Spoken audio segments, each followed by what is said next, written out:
જય માતાજી મિત્રો, ફરીવાર એક અમારા નવા બ્લોગમાં તમારું સ્વાગત છે। તો મિત્રો હાલ વાગ્યા 8:15 અને આપણા જવાન અત્યારે કરલી જોડે ઉપેરા, કારણ કે એક પાલટીના તો ખારેક લગાવવાની છે તે આપણે જે છે હાલ માપ આપવા, કારણ કે હનીસિંહની રાહ જોઈ રહ્યા છીએ। જે હનીસિંહ આવ્યા નહીં, કારણ કે હું હનીસિંહ ને વિક્રમ ત્રણનો મારે જવાન છે મિત્રો, કારણ કે 1-1.5 વીઘાની અંદર માપ આપવાનું છે ખારેક લગાવવા માટે। તો આપણે જે છે હાલ ખારેકનું માપ આપવા માટે, અને ખારેકનું માપ આપ્યા પછી બાજુમાં એક જમણવાર છે તો પણ જવાના છે, રાત્રે ડીજેમાં પણ જવાના છીએ। તો બનાવી રહેજો અમારા બ્લોગ વિડીયોની અંદર, કારણ તમને જઈને બતાવીએ કે કેટલા બાય કેટલામાં ખારેક વવાય। તો બનાવી રહેજો અમારા બ્લોગ વિડીયોની અંદર। જય માતાજી મિત્રો। આજે અમારે બધું વાયદું એ તમને બતાવી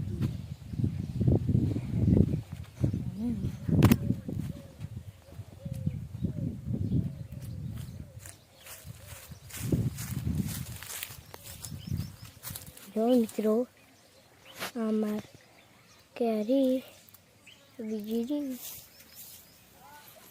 આ ત્રીજી મોટી બધી, આ રોટી, આ બદામ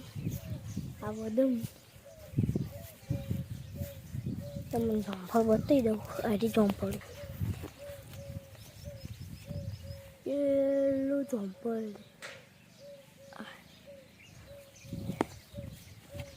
બે મોટો આ ચપલું લગાવી, એક આવું ચપલું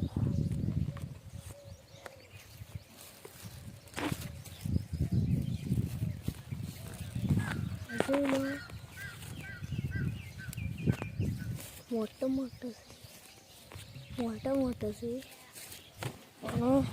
ચપલું લગાવી છે એટલે હતું। હું એક ચૂંટું છું, હવે જુઓ તમે પેલું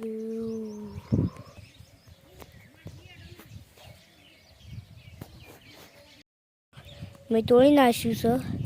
હવે અમે જઈએ કાપી, ચલો।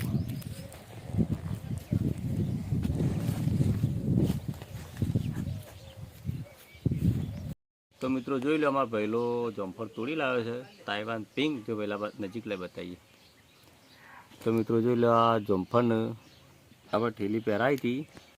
તો મિત્રો જોઈ લો, આપણા તાઇવાન પિંક જમફળ છે, અને બારે માસ જમફળ આવે છે, કારણ કે જ્યારથી લગાવી આજ સુધી એવું એક પણ દિવસ નહીં ગયો કે એ ઝાડ ઉપર જમફળ ના લાગ્યો હોય, કારણ કે બારે માસ તાઇવાન પિંક જમફળ લાગેલો હોય। તો ભાઈલોવાની જમફળને કાપશે અને ખાશે, બરાબર। તો પહેલું ચપ્પુ લઈ અને જમફળ કાપશે, ચલો।